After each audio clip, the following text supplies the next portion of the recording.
Hey, are you black? Do you have a face that has hair that grows out of it? Is it curly?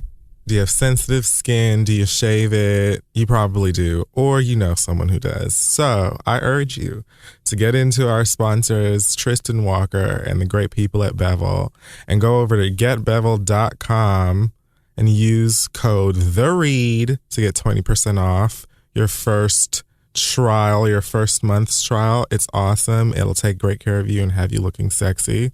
And now let's move on. Hey guys, this episode of The Read is also brought to you by Credit Karma. You may not think too much about your credit score, but it's a very important number. It might be the most important in your life. It can affect everything from whether you get a car loan to whether you get an apartment to what your interest rate might be on credit cards. So you need to know it, and Credit Karma can help. Text READ to 89800 to download the free Credit Karma app and get started today. You'll see why over 45 million Americans have used Credit Karma to monitor their score. Again, text READ to 89800. Download the free Credit Karma app today. And now let's get the show started.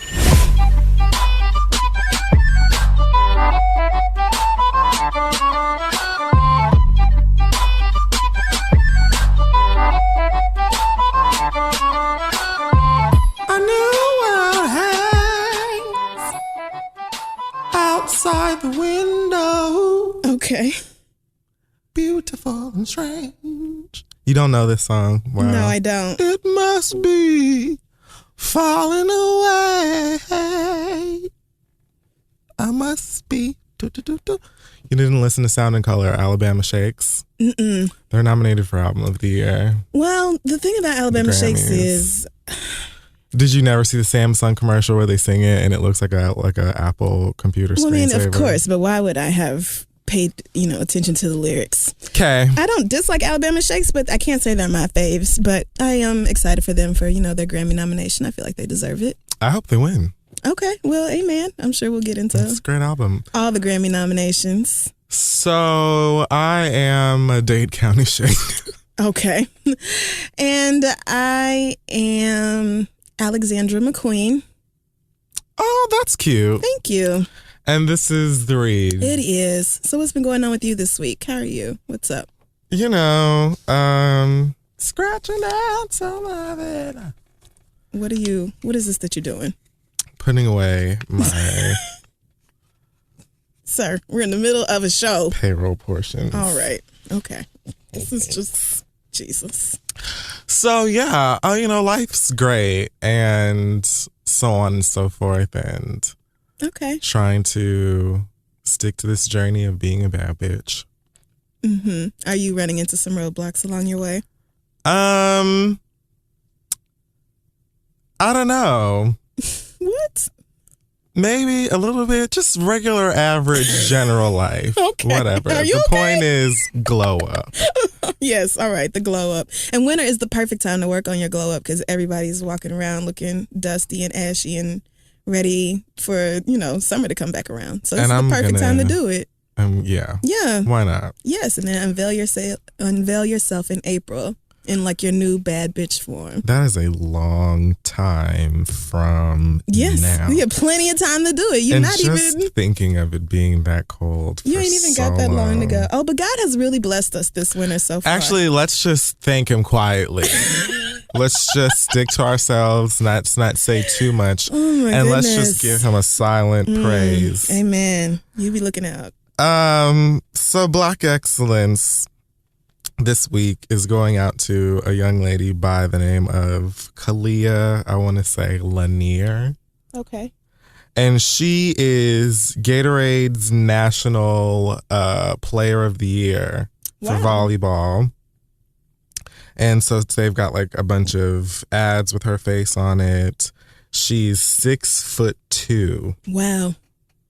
How old is this person? 17. Jesus. And 6'2", man. So fuck with her if you want to. She's part of the USC. She's adorable. She's a badass. And Gatorade lives. Okay. So you can read more about her.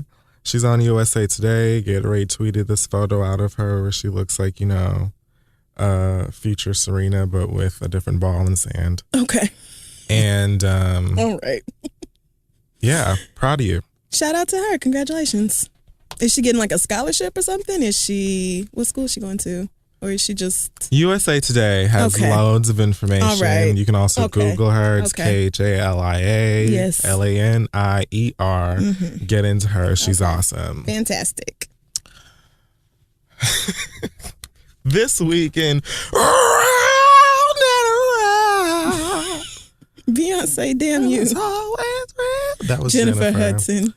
Always so real. First of all, quick update. J.J. Abrams, the director of next week's Star Wars, The Force Awakens, came forward after the rumors I discussed on last week's episode of Lupita's role being cut back. Oh, right. And he, stepped forward, tapped the mic, kind of like that. Okay. And he said, hear me real, real good. These hoes are lying on me. I never said that shit. Madam in the back with the dreads, you over here with the kinky twists. Everybody listen. Listen to me very carefully. I thought that she was sickening. Let me read what he actually said. He said, that was the gist.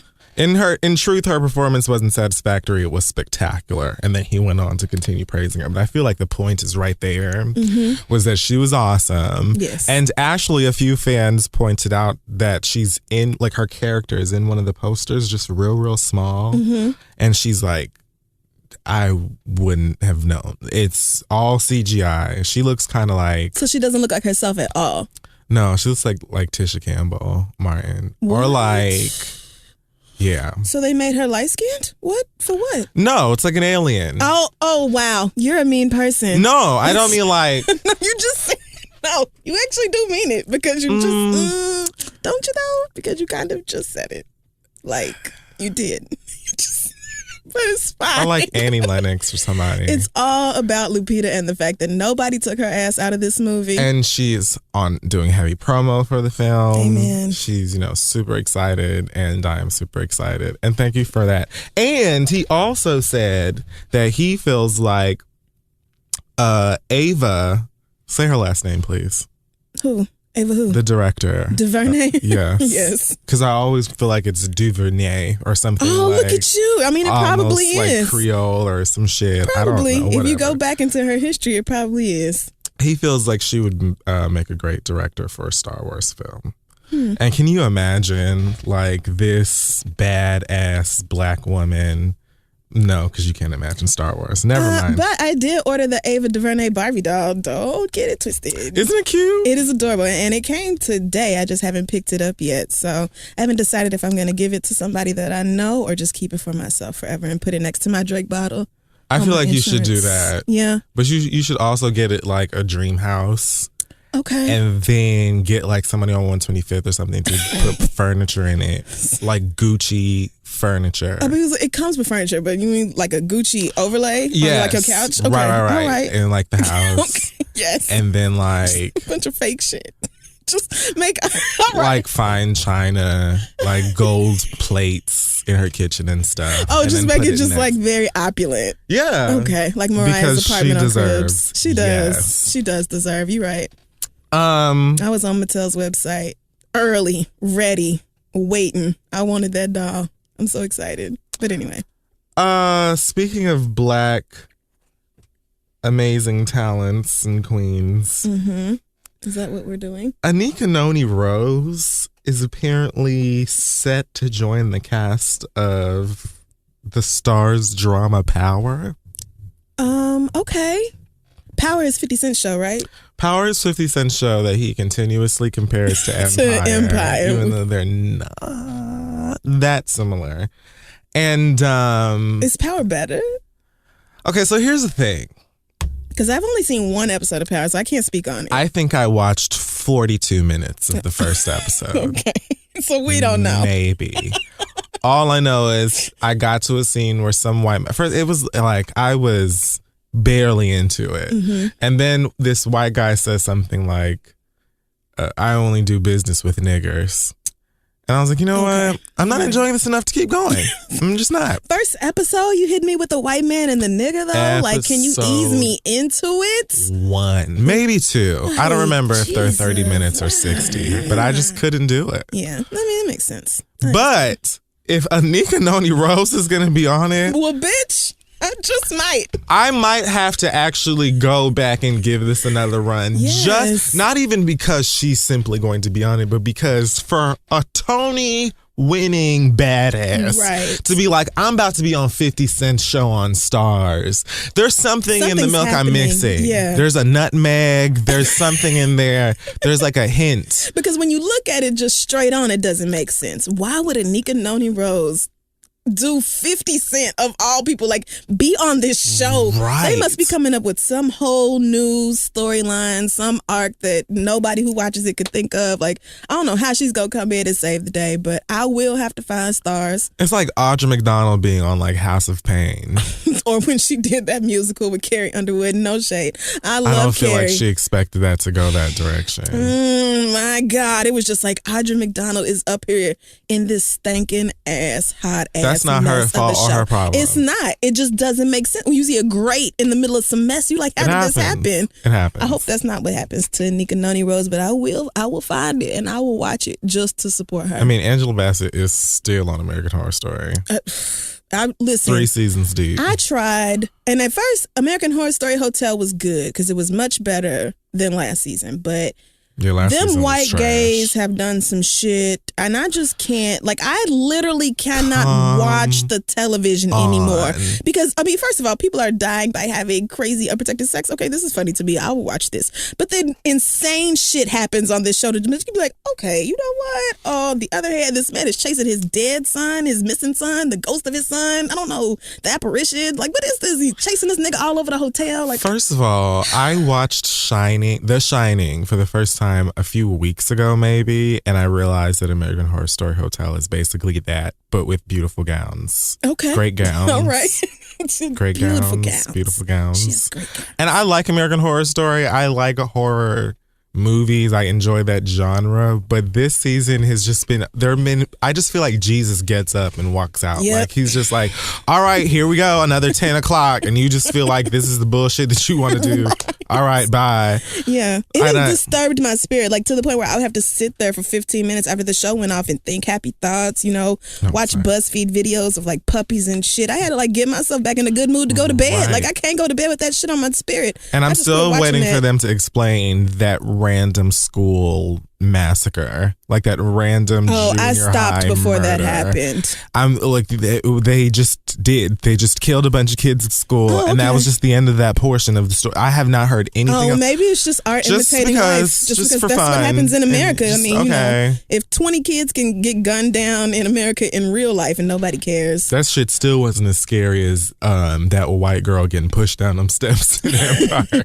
They probably doing some Shonda shit where they give you all this stuff up front and then they explain it later. Shocked. Okay. Listen, and she was so pregnant. Like, I was, oh my God. That, just thinking about it now. Jesus. Literally anything else. Too much. I can't do it. But I forgot what we were talking about. Oh, Anika Noni Rose. Oh, right. So, yeah. I mean, or maybe the check is just right. Maybe she's just trying to make some money and the contract was correct. I don't know. But good luck to her either way. Step into the bass. Are you just going to sing this? That's not even her song. I don't care. It's from this damn movie. And that's where she's stepping. So Sean Moss felt it in his spirit this week. You can just say Lil Bow Wow because the white people will ask. They don't know who the hell that is. Well, he's Lil Bow Wow. Right. He still just don't know. He posted a video on Facebook about the dance dab and informed, I guess this was for parents. Okay. Letting them know that dab is actually a form of marijuana, the highest possible strand. It's not a strand. It's not. It is absolutely not a strand. That's not what it is. I say this as a weed head. It's not a strand. Or a strain. If it's a strand, I haven't heard of it. or strain. Strain, whatever you wanted to say. It's really incorrect. Either way, it just isn't that. It isn't that. That's not what it is. Why is he on Instagram talking about this? First of all, don't you know one word can be used for two different things? Thank you. Oh my God. Because that is the portion. Jesus. What the fuck is your problem, nigga? Log off. What the hell? It's a little red button at the top. Just or an off. X if you're on a PC or whatever. Like a Dell, whatever the fuck it is that you're using. Hewlett Packard. Log off. Because, nigga, words can have multiple... First of all, you're talking about slang. You're talking about... You're talking about a name that the streets gave to a waxy form of cannabis or whatever the fuck it is. This isn't even the real word. Do you realize that dab can also mean to dry something by lightly patting it with an absorbent material? You hardy fucking dumbass. What the fuck does that have to do with the dance? Idiot. The nigga just won, and then he has this explanation that it's because niggas get so high from it that they cough into their arm or whatever, and that's where the dance came from. All right. So parents need to know this before their kids are... So you clearly never used it. Just pay for your child. Just pay for yours and give your baby these history lessons that don't make no damn sense. Who asked Bow Wow for his input on this? Where did this even come from? I'm tired of this nigga inserting himself into everybody else's business. Stop making yourself part of the culture, nigga. You don't never make no sense. Shut Just up. Leave us Go away. alone. This was unnecessary. And now then Migos and Rich the Kid and all these other niggas that dab in all their songs and videos log on to clown him and create all these memes. Amen. And so everybody else, the Shade Room, Twitter, everybody is laughing at this nigga because you felt like you had to come on here and try and prove to people that you know something, and you are wrong. Loud and wrong. Max volume and incorrect. I mean, so even if it is a form of weed, what's stopping it from also being the name of this niggerish dance? I just don't understand. I don't understand. I mean, do you know you can twist a cap off a bottle, but there's also a dance called the twist, my nigga? Do you realize, words? Do you know that Shirley Temple was a child star and it's also a beverage? Do you know? And the curls are named after her. I mean, it's just so many meanings. My nigga, if you would just understand that words can sometimes apply in multiple situations. Wow. Groundbreaking. Amazing. Dumbass. Oh, girl. Nobody asked for you, Shad. Go home. Anyway, I wish his mama would cut the Wi-Fi off or whatever. You know, Bow Wow swear he's still just as rich, still just as famous. famous, his still mom just lives with him. Okay, all right. T-Pain told Billboard magazine that Kanye West was heavily influenced by the rapper turned singer We know album, and in fact that Kanye brought him into the studio to help make 808s and Heartbreak sound like rapper turned singer. Yes, absolutely. And then he went on to talk about his influence in his debut solo album being a blueprint for a lot of what happens in not only rap and hip hop, but also pop, techno, and dubstep today. Well, and I just agree. I was gonna say I'm waiting on the lie. Actually, I've got to side with you. Yeah, I see it. I do. And I feel like anybody who heard 808s and Heartbreaks, in fact, that was my number one problem with it. I was like, this sounds like a T-Pain / Kanye album, and that's not what I came here for. But sadder. Right, but depressing. I listened to 808s and Heartbreaks 3 times. It's by far my least favorite Kanye album, but I thought it was blatantly obvious that T-Pain's influence was all over it. And so that's why when he started shitting on T-Pain earlier this year, it was just nigga, what are you doing? Making fun of T-Pain, having niggas laugh at him for the whole auto-tune voice thing. But you were obsessed with that sound, and you took it and used it all over your fucking album. And anybody who listens to it and has ever heard of T-Pain would know that. So, niggas, stop giving yourself so fucking much. Kanye gets on my nerves. But anyway, I feel I've probably been waiting to just lash out at Kanye for a minute and took that opportunity. But yeah, I don't know what's taking. I have to have a T-Pain appreciation day. I feel like he has just done so much. We talked about T-Pain and his legends before. And so, stand up in your truth, nigga.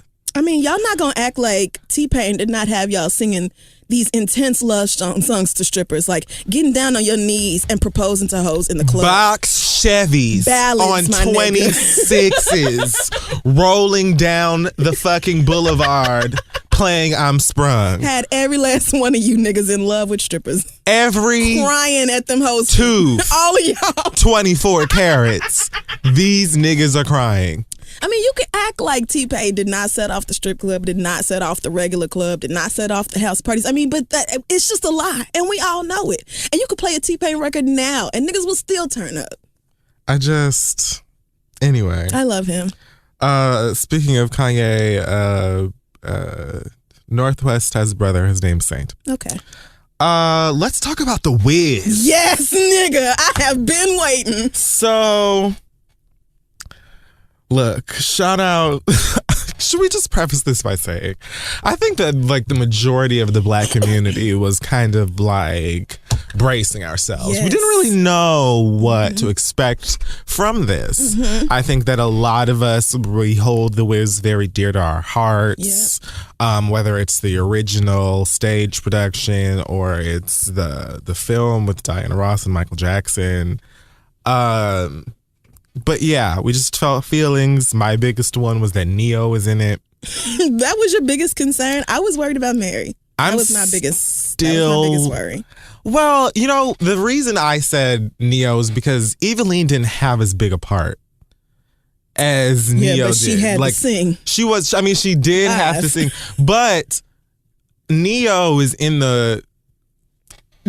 it for longer. Like the Tin Man is in it. He has more lines, more scenes. But I've always thought Neo was a talented singer and probably a pretty good. I thought Neo did a great job in this show. No, Neo wasn't bad. And I had look at this hater in you. I know. I fully admitted that on Twitter. Okay. I said I am 1,000% hating because this nigga is doing just fine. So you know you being and a hater. I'm still wondering if they can replace him. Like if somebody could just like come in during commercial and be the Tin Man. And I'm sorry. It was like so good. I'm sure it was fine. Yeah, it was great. He did a great job. There's nothing wrong with it. You just don't like Neo? It's not even that I don't like Neo. It's just the Tin Man. So where should we even start with the review of this production? I thought that the production overall was really good. Like I enjoyed it. I don't think that there were even Mary. Like Mary was another concern for me.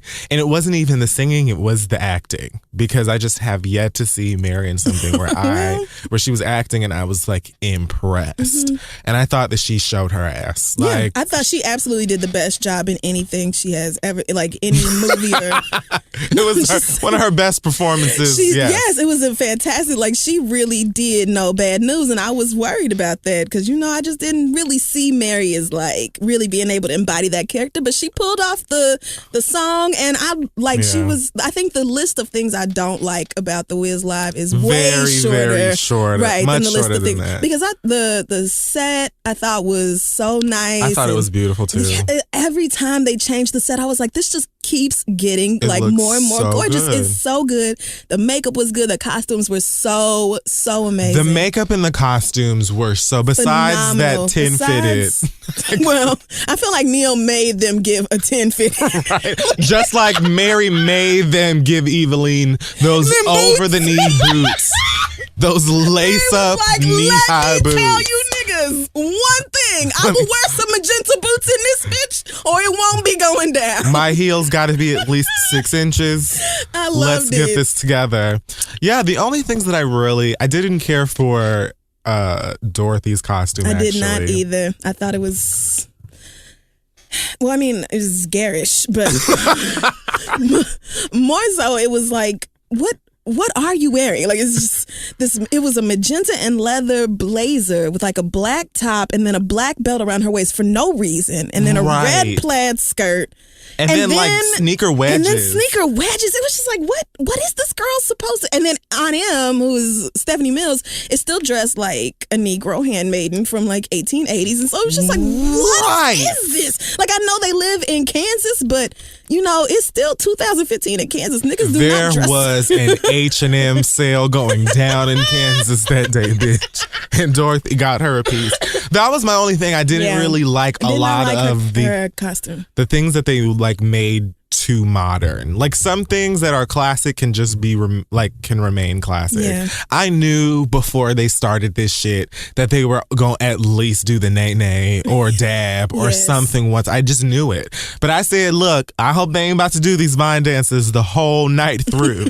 And they did. I thought it was cute the way they updated the choreography with like, it wasn't too much new shit. It wasn't too It was like too little much. Random, like all of a sudden Neo dab and you'd be like, wait, did that nigga just dab? Like, I liked it. I thought okay. it was cute. But I didn't like, some of it was just like when the Wiz did that, tell me what you want, what you really, really want line. I was just like, that is so corny and lame. Like, ooh, that is so the whack. things that I liked that were of today that I thought were cute were Ada Pearl, shout out to fucking Amber Riley. Are we gonna have an Amber moment? Because I feel like I need to first of all decimate what this bitch did. so Like this. proud of her. I almost started crying when her ass came on the screen. Like, I love you and here you are, bitch. I'm just so excited for her for that part. She showed her ass. She acted. She embodied the character. So she cute. sang down. Of course, I love her. When she said her tablet was an Apple, I thought that was adorable. That was what I was gonna say. Yes, her having so the funny. iPad, I thought was cute. Yeah, that was cute. Mary saying, what she said something like she gonna bring her skinny ass up. Like they let Eveline be a little bit Mary. Right. I thought that was cute. I thought that whole water thing could have been cut out though. I thought what is that there? That there? That there? That there? Yes, that there. That there. Like, okay, we get it. All right. Didn't need all that. But for the most part, the show I thought was so good. And I saw people saying shit like, oh, it's mad awkward that, the tornado is just a bunch of zooming in on the screen. Like, what do you want them to do on a stage during a live fucking production, nigga? Have you ever been in anything? They wanted helicopter propellers to come out. What did you think they could do? It's a sound stage. Like, nigga, it's a stage. It's a live show. In the movies, they can do all kinds of special effects because it's not happening in front of your face, dumbass. Like, you just can't. You have to be a little imaginative when you're looking at a play or a musical. You have to. Like, it's about a girl who goes to a magical fantasy world through a tornado. Come on, my nigga. And uses some fucking shoes from traffic to take her ass back home. Right. Yes. Uzo Aduba, shout out to her. Perfect. I mean, so beautiful. I'm so glad they went with the black hair instead of that blonde wig. That blonde wig gave me a lot of pause in the promo pictures. I didn't like it gave me either. a lot of pause. I just did not like it. She floated down with that black hair, and I said, look at God the Father coming through. Uzo looked amazing, and of course, everybody sounded good. I was so proud. Like, I felt like almost everybody had like a really good live performance, just far better than I've seen out of an NBC out of an NBC live production before. So the biggest issue for me was my favorite scene from the movie is the Emerald City sequence. Oh wait, before you get into this, let me also say I thought Elijah Kelly was so good. Oh yeah, so good. And I love him. But I knew that Elijah Kelly could sing. I mean, because a lot of people, that's Michael Jackson. Like, that is just always going to be Mike. And I thought Elijah, it sounded fantastic, and just, I was very proud of him. I know a lot of you young ones wanted Chris Brown in it, and I could have seen Chris in it, but Elijah Kelly did a fantastic job. Would Chris would have showed up like 30 minutes after the fucking scarecrow was supposed to be there. Like, run on stage and fall and be like, Can royalty be in it? Right. No, she can't play on him. When they got into the Emerald City, I knew you was going to have something to say. Sola. Because I already know. First, okay. So, Emerald City, like the sequence from the film itself is gay. Like, it's very like 80s, 70s, like original, like the ballroom scene era. It's very like, but opulent and like, it's kind of like subtle. It's not like jacked right there. You know what I'm saying? So, for me, I hate you. it just felt like it felt too much. The costumes were just bizarre, whereas in like the other ones, they all looked like really wealthy or some shit. To me, that's how I remember it. Well, they were just like very green. Very, I remember like fur coats and like Cruella de Vil's and like geometric shapes cigarettes all over and this shit girl's with the dress damn sticks and sequin jackets and shit. It was a lot. These kids were wearing like and voguing on a loop. Reebok classics with lights in them, and then voguing around in circles. And no shade, shout out to Deshaun Wesley, shout out to Danielle Polanco. I saw them dancing. I admire them as dancers in that whole thing. I just thought that it was too much. Like it was like slay beats, like fierce. Yeah, it was. And then here come a nigga duck walking across the screen like we get it. What? We get it. We get it. Did they even say anything about the color green? Yeah, they did but they kind of like whispered it, like you've got to be seen, didn't they? With like, but in between their little snaps and shit. I'll watch it again. I watched it like 5 times, but most of those was just me rewinding Amber's performance. Honestly, I didn't hate it. It wasn't I didn't care for it. I thought it was too much. You know what I'm saying? Like, I get why you would have felt like, okay, this was gay. Yeah. Like, I mean, let's make this real. It did. It looked like G Lounge on St. Patrick's Day. It did. It was a lot. It was. It was intense. But I mean, overall, I thought the show was really amazing. I thought Shanice just knocked it out of the park. I can't believe that girl is 19 years old and this was like her first major role in anything. Like, she's a baby and she went on live TV and did this. Like, she's just Black excellence. Woo, shout out to that little girl. Shout out to the whole cast crew, everybody. Shout out to NBC because y'all did that. It was good. I'm gonna watch it again. I'm gonna buy the DVD and I'm damn sure getting the soundtrack. Because Amber killed that shit. Every time I think about it, like, I was sitting there watching and like literally getting chills. Like, that bitch knows she can sing. Anyway. Well, I feel like... Are we going to talk about the Grammys? Oh, right. Girl, so much. So listen, the Grammy nominations came out, briefly touched on that earlier. Album of the Year, we've got Alabama Shake's Sound and Color, which I loved. Kendrick Lamar, To Pimp a Butterfly. Chris Stapleton, Traveler. Don't know that. 19, that date. The Weeknd, Beauty Behind the Madness. So The Weeknd apparently is like really popular. Oh yeah, you notice white people love him. He's huge on the West Coast. I don't understand. They love him. I just don't get it. I'm not gonna lie and say I can't listen to The Weeknd's music, but I'm also not gonna lie and say he's my favorite artist. But he does have some jams. I'm not going for it. Like, such as I like the Can't Feel My Face, and I like the one about the hills having eyes. That one is good too. Or is that the same song? No, it's not. Those are 2 different songs. Listen, maybe they all sound the same to me and run together in my head. To me. But if I could sit and smoke weed to it, it can't be that bad. That's how I feel about him. See, he's some sit and smoke weed to it music. And I've said this before. Whatever, we've done this. What's Record wrong? of the Year. What's wrong with that? Kendrick Lamar, All Right. Taylor Swift, Blank Space. Wiz Khalifa got a nomination for See You Again. Oh yeah, that song is pretty popular. White folk like it. Best Rap Performance, J. Cole apparently. Drake Back to Back. That will be. Fetty Wap, Trap Queen, Kendrick Lamar, All Right. Truffle Butter, and All Day. So this is the first time... This is so rude. That a diss record has been nominated for a Grammy. Record of the Year. Like, I don't think they're going to give it to him, but that would just be like all-time funniest shit. Like, top 5 hip-hop moment ever going down in history if Drake wins a fucking Grammy for that song. He might win. I mean, it's a good song. I'm not going to front that. Right. I know all the words to back, but I feel like there are other songs in that category that probably have a better chance. The category is Best Rap Performance. So, I mean... Listen, if I'm that hoping he show, wins just so I can see what that acceptance speech looks like. I have to hear it. Like, I really want Drake to win this. And isn't this like the Grammys are awarded based on votes from the Grammy Academy? I don't know. Whoever the fuck runs the Grammys. I feel like a bunch of people are going to vote for Back to Back just to be petty. Just to be messy.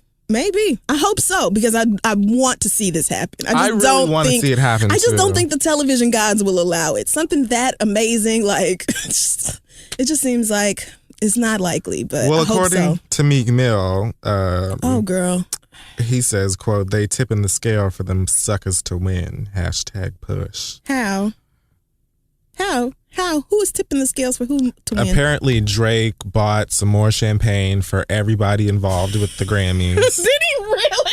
Just to get his diss record.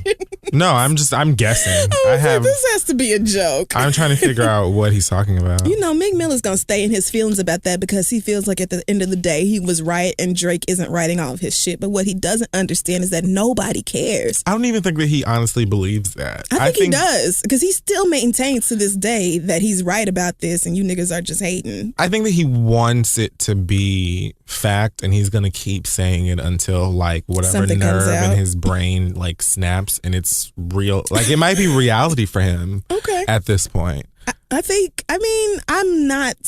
I'm not going to sit up here and be like, oh, yeah, I'm sure Drake writes all of his lyrics because I doubt that that's the case. But so many of these rappers have other niggas writing with them. And if you look at the credits, you will see 5-6 niggas' names right there writing these songs. Of your references have come forward and been like, I don't know what the fuck that nigga's talking about. Because most people sign some kind of NDA or something that would legally stop them from talking about it. So I don't even know what Meek's goal, what his end goal was here. And I still don't know what his point is. Like, you speaking on it and all that's doing is fueling the fire. Because if Drake wins that fucking Grammy, my nigga, let me tell you, you might as well just stay off Twitter for the rest of 2016. Just don't log back on. Well. Is that it? That's all the ones we care about. The internet is nominated.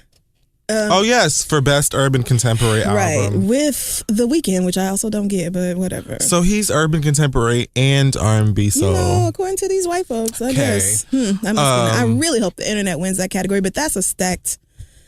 that one's gonna be hard. Kehlani is nominated for that too, and somebody else that I recognize. Oh, Kehlani. I really want to like her, but she just... I have... Rachel Dolezal feelings about her. Like, I don't think she's pretending to be black. I definitely think she has some black blood in her.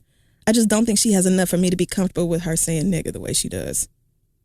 Okay. Yeah. That's fair. You know what I mean? You know, I know what you mean. Like, if you're 1/8 black, I just don't know if I can rock with you saying nigga. Like, and I don't know what it is. Like, I haven't seen a picture of her parents or anything. It's just, I need to see the receipts on you. Some people are too light, and I need to know whether you black enough to say niggas. So I kind of need to see your parents so I can decide. Rachel Dolezal has fucked it up for y'all. I feel like one of her parents is black. Well, it's probably her daddy. Or half black, right? But I'm pretty sure she was raised like in the hood by like a white mom or a white aunt or something like that. Yeah. So I just need to see a picture of her mom and daddy to decide whether I'm okay. Because I like her music otherwise, and I like that EP that she put out, but I liked it better when I thought she was... Anyway. So, do you want to talk about Ayesha Curry? Because this was going to be... Oh, God. Are people still pressed about that? I was just save it for my read. Okay. All right. Well, in that case, look at me. Sure. I'm all fucked up in the tongue today. Let's take a break. We'll be back. Hey y'all, today's episode is being brought to you by Credit Karma. And I have got two more very, very important words for you. Credit score. If you don't know yours, don't worry about it. Credit Karma is here to help you get to know it. And everything on the website is free. That's right. It's free. They don't ask you for your credit card. There are no hidden costs or obligations. You can go there right now and figure out the number that will help you with trying to get a car, help you with student loans, help you figure out, credit card payments and that whole thing. And Crystal will tell you some more. Yes. So what I like about Credit Karma is that they don't just show you a score and then send you away. They actually break it down so you can see how your affections might affect your score. Like if you use too much of your credit limit, your score might go down, stuff like that. And they know that your credit score isn't something that you always think about. So they even provide free alerts. So if something fishy comes up, you can check out your report as soon as possible and see if it's legit. Again, your credit score is so super important to your life. You need to know the number and you can get started today. Just text READ to 89800 and download the free Credit Karma app. You'll see why over 45 million Americans, us included, have used Credit Karma to monitor their score. And like Kid Fury said, it is free. It is really, really free. They don't ever ask for your credit card. So again, text READ to 89800. Download the free app. Get started today. Let them know that we sent you. And now let's get back to the show. All right, so it's time for listener letters. It sure is. Send your questions to Ask the Read @gmail.com, and we may just read it aloud on the show. We're going to start with a quick question from Lon, who says Final Fantasy releasing episodically. I don't know what this means, but it's Kid Fury. Wow. How do you feel? What is that? Did you already know that, or did I just? No, I did know that. Oh, you did? Okay, so the question is for you. So wait, and it is Kid Fury. How do you feel about Final Fantasy VII being released episodically? Whatever that may. What is Final Fantasy is a video game? Yes. It's, okay. All right. Very, very, very old franchise. I think that they're getting ready to release like 15 next year. Mm-hmm. But Final Fantasy VII is probably their most popular one, and just kind of like, I think, like if you play a lot of video games, you more than likely, even if you've never played it, you've heard of it or know the characters. It's that sort of thing. Like maybe I'm trying to think of something that I can, like if you're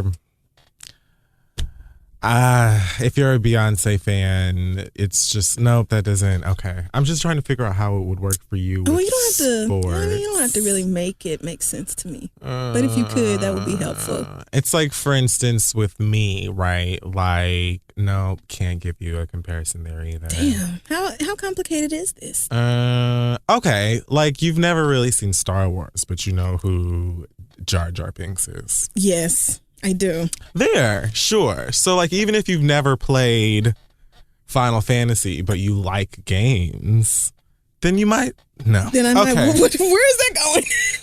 You mightn't recognize the characters. I don't know. What? Anyway, Final Fantasy VII is just a really popular old game. And I think that they're remaking it for the newer systems in like super HD. They're remaking the entire game over. So imagine if they did like another Color Purple with Whoopi Goldberg and everybody, but like in like 4D and all of their skin was crisp. Okay. And they're putting it out 20 minutes at a time. I don't get it. No, I guess they're going to release it like maybe break the story up into 3, because when it originally came out, what I meant to say is that a lot of people who are, I guess, in my age range now were in junior high or so, like really, really young when we were playing games all the time. Mm-hmm. So for people like myself now in late 20s and early 30s, them remaking the game and making it all pretty is kind of exciting, because it's like, oh, you get to go and play this new version of this old game.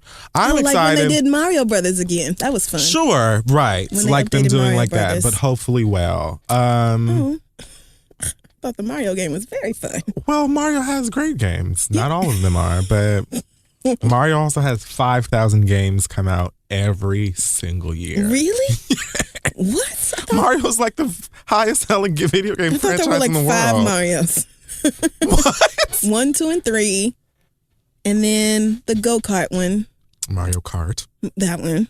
And then the one I played on the Wii. Super Mario 64. There's Mario and Luigi. Then there's Luigi's Mansion. Okay. There's Super Mario Galaxy. Can just not. We don't have to. Super Smash Brothers is kind of like a Mario spin-off in a sense. Okay. Well, maybe not. There's just a ton of them. There's Mario Tennis. Okay. All right. Well, I didn't. All Super right. Mario Maker. You can make them now. Like design them after yourself so they look like you? You can make your own. You should come over and play Super Mario Maker. I'll do that. You like Mario? It's like you could build your own Mario game. Oh, you can build your own world? Yes, but it'll look like the ones that you remember. Oh, okay. Not the that newfangled sounds fun. shit. What? Anyway, so yeah, I'm excited about it. It looks really pretty, and I hope that it's amazing and that they don't take 5 million years to put it out like they're doing with Kingdom Hearts 3. I'd like to play it before, I'm in the home. Okay. So hopefully it comes out sooner than later. All right, because they keep lying to y'all or playing with y'all's emotions about that. Kind of like Rihanna fans getting fed up. Look, because girl, the diary is cute. And the commercials are dark and the your website hair looks great. is interactive. That's and nice. Fun. I'm not buying the phone, and I just want to hear it. Did you see that Yahoo release where they had like already reviewed the album? They were just waiting to insert the names of tracks into the review. I didn't see it. They had already talked about like how great it is, and here's this edgy new single, and here's this, and they were like, insert with name of Rihanna album, insert with the name of edgy single. Like, it was all just kind of like how they do for celebrities before they die. They write up a little obituary and then they publish it when you die, except it came out beforehand. So it's embarrassing. So basically somebody out there just wanted to flex and say that they've heard the Rihanna album? No. This is an issue with them already deciding that they were going to write a positive review, and they just had it up on the website waiting to go up, like waiting for this album to drop, but somebody published it accidentally, and so it came out. And so everybody was like, all right, well, that's awkward for you niggas. But well, you look kind of crazy. I mean, Yahoo, y'all ain't got no controls in place over there. Like, what the fuck? But anyway, okay, well, I guess that answers that. Somebody getting fired. Our next question comes from Adina, who says, I was wondering if you guys heard the news about Nicki Minaj's brother luring a 12-year-old into his truck by using Nicki's name and then raping her. She got away and he got caught by the police. Nicki has now bailed him out and he's awaiting trial. I would love to hear you guys' thoughts on this story. Stay blessed and beautiful. Well, girl. So I guess you got thoughts about this. No, I only picked this question because I just saw it in the inbox and I realized we hadn't talked about it during the Hot Topics, and somebody brought it up at the DC show and I hadn't heard. I just thought she had bailed her brother out from like basically doing anything else, just some regular nigga shit, driving with a suspended license or whatever, I don't know what. And so when I found out it was like behind rape and then like raping a child, I was like, oh God, here we fucking go. And as far as I know, Nicki hasn't said anything publicly about it. Like, I follow her on Twitter. I haven't seen any, statements or anything, but I kind of feel like, on the one hand, as somebody on the outside, like not kin to them or anything, it's just like, wow, this is really gross. Like, your brother is out here fucking around, like raping little kids, like a 12-year-old girl. Like, that is disgusting. And you bailing his ass out so he can stay at home and be comfortable until the trial starts. Like, that's just nasty. But then I think about it from like Nicki's perspective and that being her brother.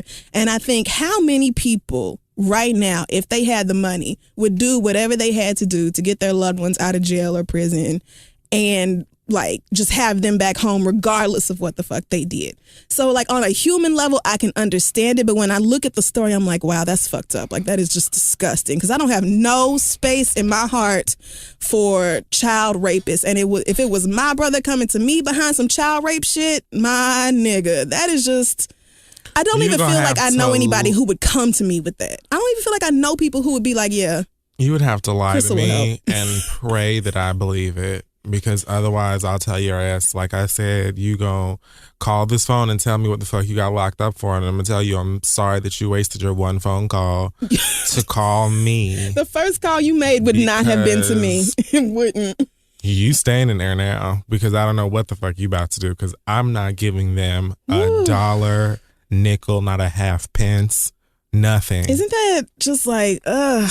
You don't have to stay there. And frankly, if you did it, if I believe that you did it, I'm not going to be at your trial. Like, I'm speaking. So what if your brother says to you, yo, I didn't do it, she's lying, she knows that we can do this and this, and when you famous and people talk, da da da. What if I wholeheartedly believe that my brother is innocent and, he wouldn't do anything like that, then yes, I would bail him out or whatever and be there to support my kin and so on and so forth. That's why I don't know what to say about this situation, because I don't know Nicki Minaj's brother. I don't know anything about him or what have you. I don't. So I can't speak for her. In fact, it's probably even more annoying, whether she did it or not, the fact that this is happening because people are going to talk about Nicki. They're not really even talking about him or who he is. I don't even know his name. Or what, I'm pretty sure his name is Jelani. But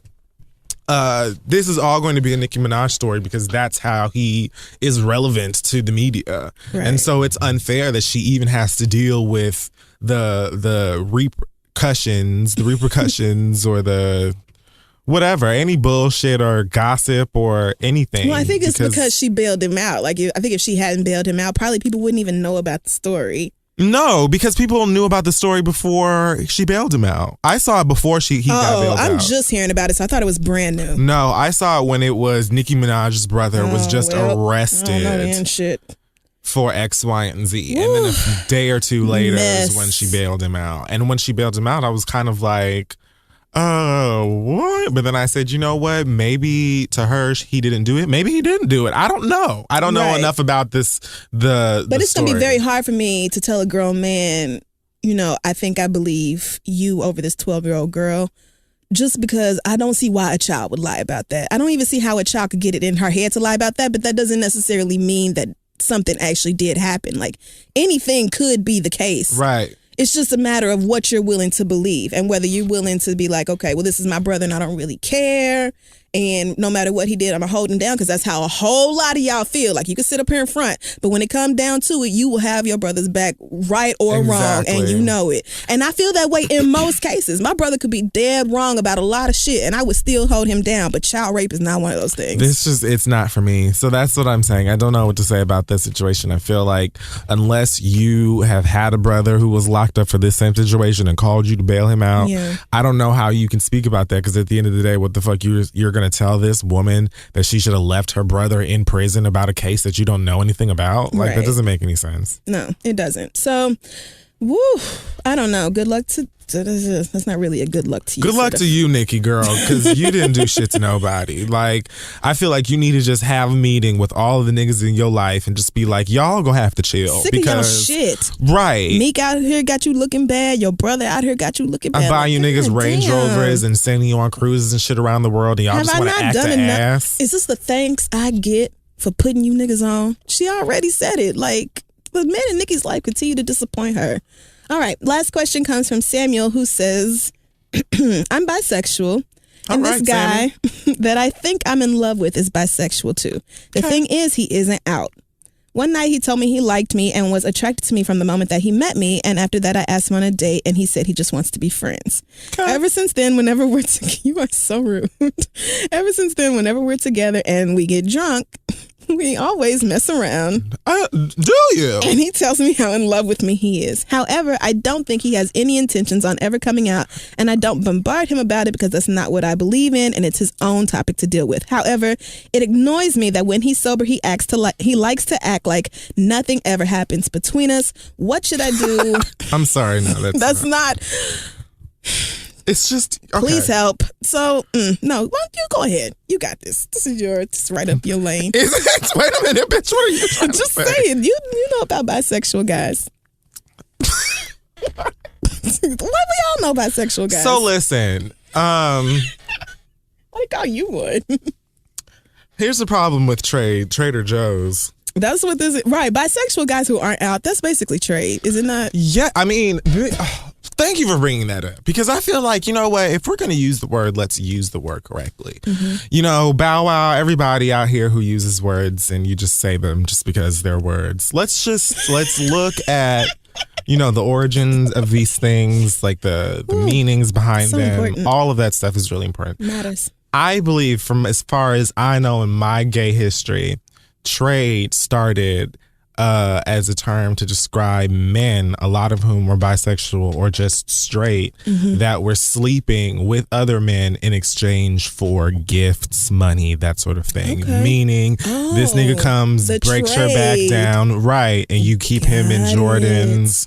You pay his bills, he never has to worry about gas, that sort of thing. Okay. That's what, the OG queens That sounds told me. Ideal. Sign me up. Now you can just do that on any old app. So trade. It's lost this meaning. Trade, I feel like now it's meant to describe a guy who doesn't live the homosexual lifestyle, who doesn't meaning that he doesn't really involve himself in the culture. Right. So it doesn't mean that he's on the DL. It doesn't mean that he's bi or any of those things. It means that you probably wouldn't know unless he told you, and that he's not going to be down at stage 48 with the rest of the girls. He's not going to be at a ball. I know a couple like that. I'm not going to say no names, obviously. I'm not trying to put you out there. But the point is, that's the definition of trade that I know of. Okay, and I like that. And I think that most people out here just say whatever the fuck they want to just because it sounds cute to them. It's incorrect. Okay. So yes, your particular slice of trade. This guy, I mean, you're just in, I feel like a lot of young bottoms, they have these issues where, verse, whatever. A lot of niggas they have these issues with. That was a horrible thing to say. Let me not. Okay, I'm speaking for the community. No, why you speak for yourself? Damn right, bitch. Fuck that. No, I'm just saying. I think a lot of gay guys go through this in general, and it's that you end up dating a guy who you're attracted to for whatever reason, who's in the closet, and he has whatever kind of feelings for you. The nigga may actually be in love with you or have whatever kind of strong feelings for you, but just isn't ready, and like you said, may never be ready to take the step for it to be, something that he's publicly comfortable with, right. Or something. Even one thing about certain DL niggas, and I know I'll do it. Whatever. No, you won't. Just stop the lies. Because it's such a complicated conversation. You're not gonna do the video. The point about it, some DL niggas that I don't understand and can't get with is that it's not that deep. Like, niggas be wanting you to come over to the house or whatever with like an all black Adidas tracksuit on with the hood over and like some big ass shades, like you're about to break into B613 right. to kill like Command or something. Like, nigga, nobody's paying attention to us. Like, what the fuck is your problem? You know what I'm saying? So it's, again, I feel like we had a question like this maybe last week or whenever. It's about you and what you are comfortable with dealing with. This nigga is probably never going to claim you like that. He's not comfortable with it. It has nothing to do with you. It has everything to do with him. So if you can't deal with, the back and forth and the roller coaster of, Drake ass emotions, they're going to come with dealing with this guy who's in the closet, then just be friends with him or don't be friends with him, but definitely don't mess around with him. Definitely don't get drunk, because you girls love to include a cocktail and a smooth backwood on the menu. If he has to get drunk to tell you how he feels about you. And then let the chips fall where they motherfucking may. Probably in some dip. But at the same time, you have to some people are cool with that. Like, some niggas know how to just keep it very casual and you have your fun, and you go on about you living your life, and deal with it the way that it is. And that's perfectly okay too. But it sounds like y'all niggas got feelings for each other and you don't need to be on, Love and Hip Hop acting crazy and shit. Like, you just come on, Miles and Milan. Just be friends or whatever. On Love and Hip Hop, using words you don't understand in the utterly incorrect context, but that's just Milan shit to do. I think my advice for you is probably the same thing I would say to straight girls, which is don't get invested in a nigga's potential. Don't stay in a situation because you see what it could be. Yes, maybe y'all could be together and have a great, sexy, fun, romantic relationship if he was willing to admit that he's attracted to you when he's sober, but he isn't. And right. He's not even willing to do that. Right. And so for that reason, I'm going to tell you that to save your own feelings, because you open this talking about you think you're in love with this nigga, and he cannot even say that he likes you when he isn't drunk. So I think you need to stop sleeping with him, which is probably difficult for you. But in order to save your own feelings, it's probably for the best that you cut off this whole situationship entirely, because I don't see it going anywhere as long as he's not willing to say out loud that he's attracted to you, as a man, as two men. I don't get that. So I just feel like so many gay guys have dated someone who was having trouble with their sexual orientation, and it's just, I feel like you're young, so it's great that you just learn the lesson and get it right on out while you still can. Because I guess it's just something that happens. I don't know. But I think when me and Shariel switch next year and she starts dating girls and I start dating boys. Weren't y'all supposed to do this year? That's starting in 2016. No, okay. We just came up with this 2 weeks ago. So all right. It's going to happen. I feel like I'm going to have to explain this to men. Yo, I'm not actually dating one of you since the 90s, but I'm down and I have a lot of questions, but I'm down.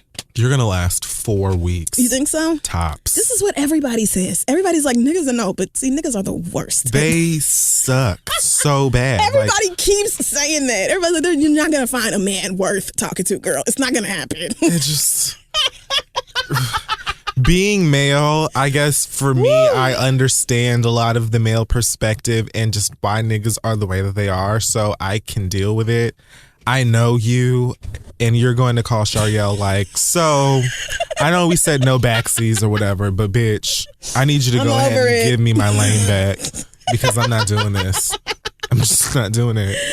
I'm keeping my fingers crossed that I find a man. This nigga is messing with a nigga who won't even tell him when they're just the two of them together. You're right. Be like, oh, so you're kind of cute and I don't mind when you lick my balls or whatever the fuck. Right. Like nobody's around to hear it, so I might as well just be. Still can't say it. Cool, like still can't. Whew, all right.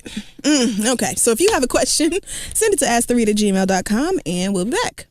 Hey guys, today's episode is being brought to you by Tristan Walker and the amazing folks over at Bevel, the first and only shaving system for men with coarse, curly hair and sensitive skin. I myself have used the Bevel razor countless times. It's amazing. It makes me feel like a super spy that's going, to jump out of a jet sometime soon and do something sexy. Up to 80% of black men and women struggle with razor bumps, and up to 30% of men and women of other races encounter razor bumps as well. So if your skin looks and feels like molten rock, then I suggest that you go to getbevel.com and use code THEREAD at checkout for 20% off your first month's membership. Shout out to Tristan Walker. Shout out to Bevel with your badger brushes and your safety razors and blades and creams and cooling restoring balm that makes your face feel like Christmas. They're awesome. So that's getbevel.com. Use code THEREAD. Get you, a cute discount. It's holiday season. Check them out. And let's get back to the show. So it's time for the read. It is. So I can go if you want. Yeah, sure. Why not? So. All right, Aisha. I know that people have feelings or have been having feelings this week. Or for over a week at this point, I guess. I think it's been just because I think it happened right when we got out the studio. Yes. Or like the next day. It was the very next day. Something like that. So it's almost old now. It is old. But. I woke up that day and someone tweeted like, oh, y'all complimented Aisha Curry on the episode, and here she is saying something problematic. Like the very next day. So I was like, here we go. Oh Lord, what the fuck did Aisha Curry say? Not Aisha. She sounds like she's always seemed so kind and nice and just like wholesome or whatever. Mm-hmm. So I went to look at her Twitter account and she said the following. Apparently she was reading Style magazine somewhere. Mm-hmm. She says, everyone's into barely wearing clothes these days, huh? Not my style. I like to keep the good stuff covered up for the one who matters. Just looking at the latest fashion trends, I'll take classy over trendy any day of the week. Hashtag Saturday night in sight. And I don't see the other tweet, but I know she said something about keeping the good stuff covered. I guess that's what it was. Yeah. I thought she said something else about her husband, but whatever. No, I think that was pretty much it. Yeah, so I think it was just those two tweets. If she hadn't used the word classy, I don't think any of this would have happened. I don't think any of this would have happened either. Nope. Because people took her saying classy as an implication that if you don't also dress covered up, that you're not classy or what have you. I guess. So of course, Twitter niggas, being Twitter niggas, use this as an opportunity to terrorize women, black women especially, by saying that this is why, they'll never have men or husbands, and this is how women should act, and all you hoes that wear, red pumps, you're sluts, and you should get punched in the eye, or I don't know, whatever. Nice. Just dumb shit. Mm-hmm. Now, you have to understand that this is my personal opinion. This is my perspective I'm speaking from. I don't typically pay attention to that batch of nigga. Like, I have a lot of their faves muted. I don't pay it. I don't care. I don't feel like they ever say anything worth paying attention to.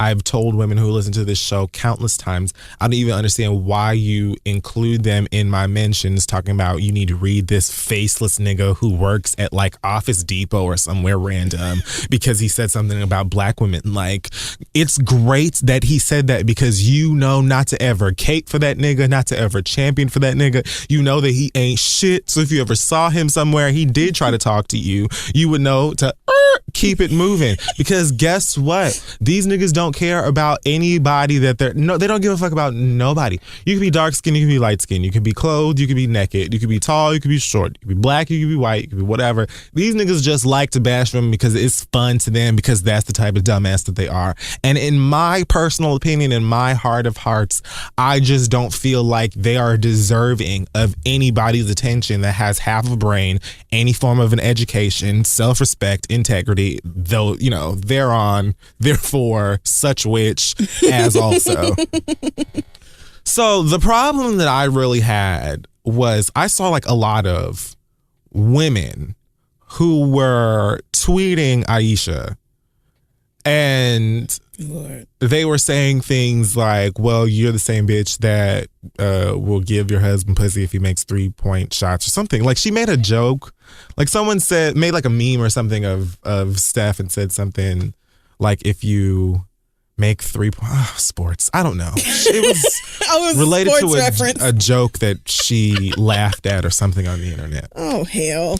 They said they found like a picture of her by the pool with her baby in like a one-piece bathing suit with like a little bit of cleavage because it's a bathing suit and her baby's in her lap. They're talking about, here, you naked here. And like, you're trying to imply that she's a hoe because she went swimming with her fucking toddler. Like, all because she said that she'd rather dress like a fucking deaconess than be wearing a goddamn Instagram dress like the rest of you bitches. Like, that just doesn't make any sense to me. And I don't feel like it has anything to do with other women. Nowhere in the tweets that I read anyway did I feel like she was shading anyone, that she was judging anybody, that she was trying to demean or I don't think that she was trying to hurt or harm anyone. She was speaking from her perspective. And as much as I know about them, or what I do know, I think I know about them anyway, is that Steph and Aisha Curry were like high school sweethearts, or they met at like Vacation Bible School or Sunday school or Bible camp or some shit, and they like did arts and crafts together and fell in love at first sight, like a Goofy movie or some shit. And then he like made it, and she cooks and like bakes, and their kid is beautiful. Like, they seem like this wholesome ass little family that goes to Bible study and like loves the Lord and that whole thing. So it isn't surprising to me that she and Tia Mowry or whoever the fuck else got in trouble for this prefer to wear like a kitten heel and a floor length skirt and like a full denim blouse, like, or whatever. She can dress like a pioneer woman if she wants. If she wants to dress like a librarian, that's fine. Just the same way it's okay if you want to have your cleavage out, if you want to wear Daisy Dukes, coochie cutters, whatever.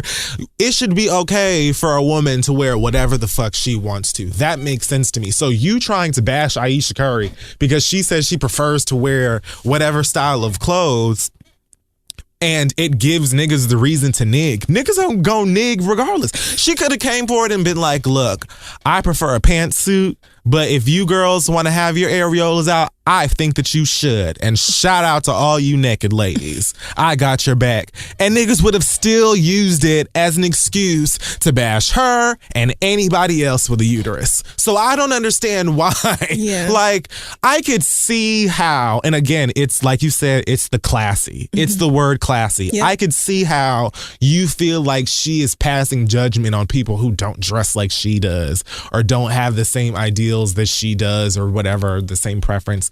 I can see how you might feel that way, but I just don't think that it was so deep that you needed to then attack her. Like, that would be something where it'd be like, well, girl, if you want to dress like you know, a Jehovah's Witness, like in the 80s, That's you. That's all you. Right. It's your personal opinion and your preference. You are allowed to do that. I am gonna go down to live because French Montana is there tonight or whoever, and I am going to be wearing the tightest of IG apparel. And you can't stop me. Right. Nobody's wrong here. Like, nobody. It was literally the use of the word wrong. classy. It had to be the classy thing. Because when I read it, I was like, people can't really be mad at this. And I saw all of these, like, girls who they're saying like, oh, she doesn't have sex appeal. So sex appeal has what to do with clothes? Because I don't feel like, so you don't even know what you're saying. Like, you're just saying whatever Ayesha Curry doesn't have sex appeal. It's about 900,000 niggas on the internet that disagree like shit with that. But also, who are you to decide whether she has sex appeal? Like, ooh, how is that your, you know what, this is not my I just don't see how what she said garnered any more than like, keep it cute, girl. Like, if you want to wear what you want to wear, that's cute too, but let's just keep in mind that everybody can do what they want to do. I don't feel like she was saying some shit like Annie Lennox saying that Beyonce ain't a feminist because she wears leotards and shit when she performs. Like, that's you shitting on a specific person or whatever because of what they wear, and then saying that you can't even be a feminist because of what you decide to wear. Her saying, well, girl, I just prefer, to dress like I got my tithe. Yes. I don't see the problem fully here. What I expect out of her and her brand. That is completely on brand for Ayesha Curry. 100%. Right. And honestly, I'm low-key scared that they're homophobic or transphobic or something. Like, I'm keeping my fingers crossed that they don't say nothing crazy. But I wouldn't be surprised if they did, because, again, they strike me as that type. And you know something? I literally said the same thing yesterday. Like, I can understand why you may not want Ayesha to do too much talking, because I feel like it's just a matter of time before they just say some shit that is just out of pocket. Right. Like, they're going to call Amaya Scott he, or they going to say something about gay marriage, or just like, I feel like it is just around the corner. I really hope not. But her saying that she prefers to wear flats, like, I'm just like, girl, duh. Like, I'm not surprised. I don't understand why you have to bash her over that, because niggas on the fucking internet are dumb. Like, they just dumb, girl, and they're gonna be dumb all the time, and they love making you mad. I don't even understand. Yeah. Like, if it was somebody if you're dealing with someone who has like a legitimate platform, when you're talking about like the Don Lemons and all of these assholes, like even like Floyd Mayweather, because Floyd Mayweather has a huge following and people who just they eat up anything that comes out of his fucking mouth. Like, those types of people, when they say stupid shit and they say it just to piss black women off, that is more, and even, like, I don't even feel like, even those situations, I'm just like, let me know when they, like, French kiss a locomotive. Just tell me when that happens, because I don't give a fuck about anything else that these dumb assholes are saying. Like, y'all gotta stop letting these internet hoes get you so upset. I can see if you felt like what she said was a little bit shady, but, like, you're gonna go to infinity and beyond to try and make her look like a hypocrite because she said that she preferred to wear X, Y, and Z. Let that be her preference. Yeah. I mean, that really was, it was the classy thing, and I felt like a lot of y'all had just been waiting for a chance to jump on the Currys. They kind of like the perfect golden family. They've been doing nothing but winning for like a year and a half, and a lot of y'all have been waiting on something to go wrong. Because they look too perfect. Yep, they do. They look so sweet. They're adorable. The kids so are great. Beautiful. The whole damn family is gorgeous. There's the grandparents, really like, the aunties, everybody. There's nothing really that comes to mind that's negative about that family when you look at them. So it's like you just have this batch of fools on the internet. They're just waiting for a moment to throw scandal in that, to like decimate it. I mean, I saw the issue with what Ayesha said. I just didn't think it deserved that much anger or for that long. Like, it would have just been okay, girl. I mean, you tried that type of situation from me if I had even cared enough to address it in the first place. Thank you. So that's mine. Okay. Well, my read this week, I talked about a little bit in DC, but I wanted to do it on the show too, because the holidays are coming up and a lot of us are about to be spending time with family that we haven't seen all year. And a lot of those people are people we don't really like, and you're going to have to be around niggas who are just flat out rude and inconsiderate. And I just want all of you who are about to be around your people this year, about to celebrate Christmas, Kwanzaa, Hanukkah, whatever you may be into, whatever it is, please stop assuming that I have a problem with my body or my hair or my features or my ass or my anything else because you don't like it or you think something is wrong with it. And I know a lot of y'all can understand this because you go home. It's like you go home every year on Christmas and you already know, all right, my uncle's about to say, damn, girl, how much bigger is you gonna get?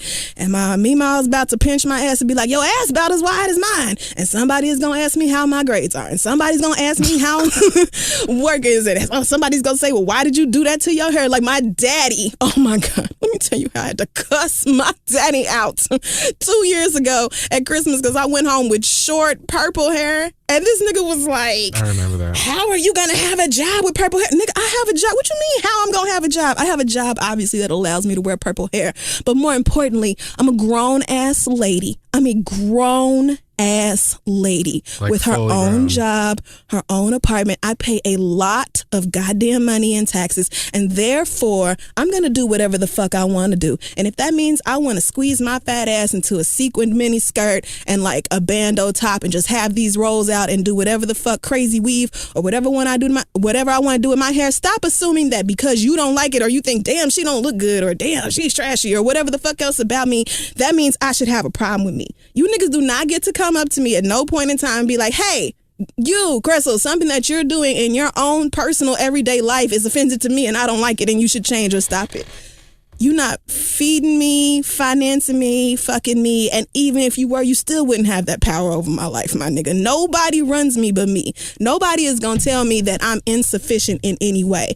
Nobody gets to come up to me this year and ask me how much more weight I'm gonna gain. Nobody gets to come up to me and be like, well, damn, your hair is nappy as shit when you go get a perm again. Nobody gets to pick me apart and decide that I'm not good enough for whatever reasons, or I don't dress well enough, or I need to come around more, I need to do this, and my personality needs to be this, and I do whatever the fuck else. I'm just out here trying to fucking make it. I'm just out here trying to get through every day, make something of my life, turn myself into who I think I'm supposed to be. And I'm not gonna let a bunch of niggas on the outside looking in decide that they want to pick me down and tear me apart because they don't like whatever physical features I have, whatever about me that's so goddamn offensive to you. Just keep your goddamn mouth shut. Nobody, if I want your opinion on my body, my personality, my hair, my clothes, I will fucking ask you for it. Otherwise, fix you a plate and sit your black ass down and enjoy the goddamn holiday. It does not have to be some shit. Do not let anybody start shit with you this year.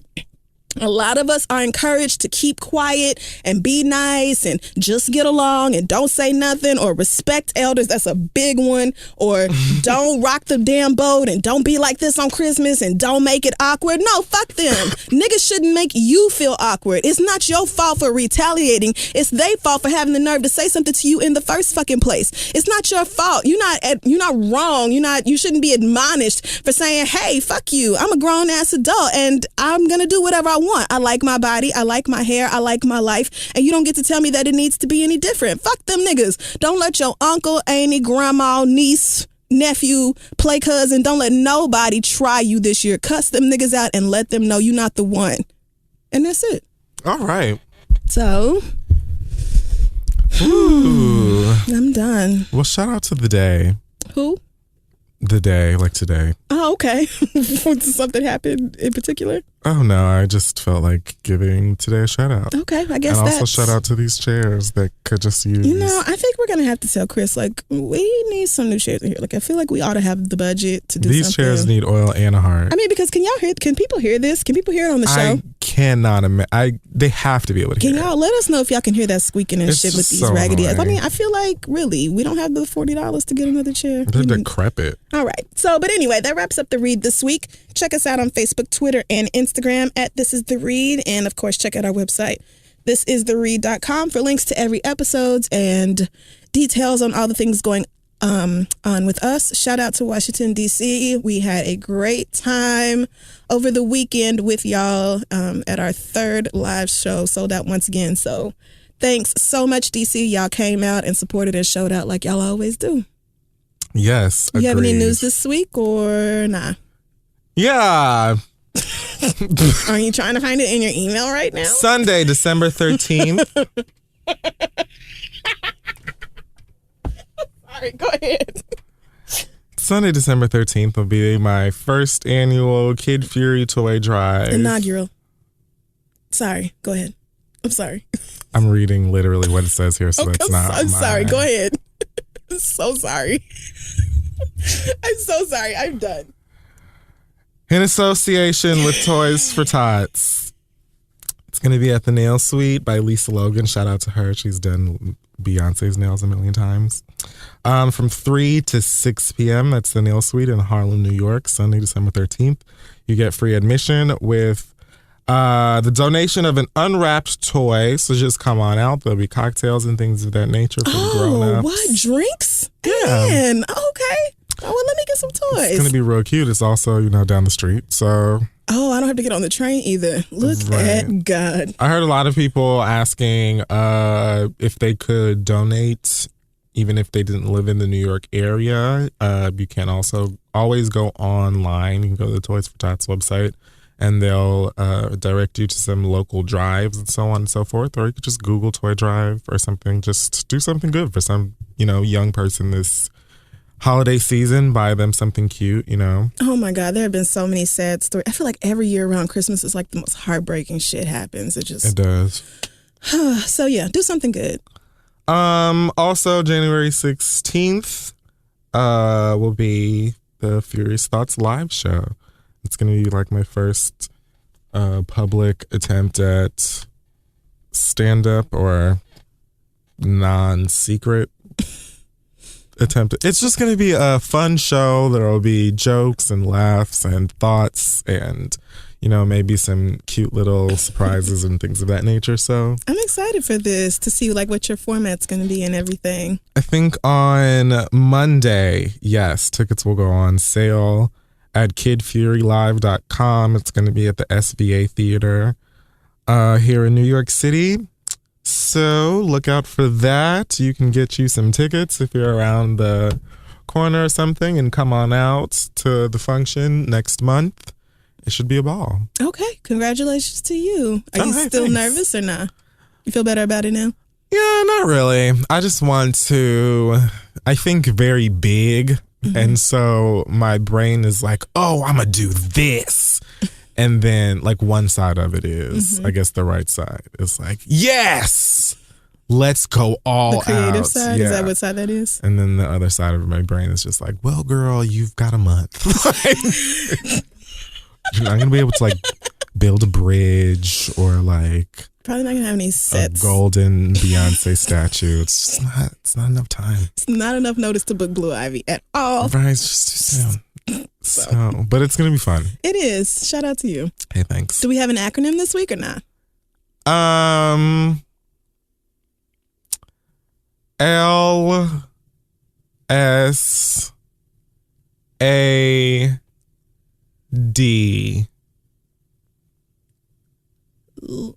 Let's say amen daily.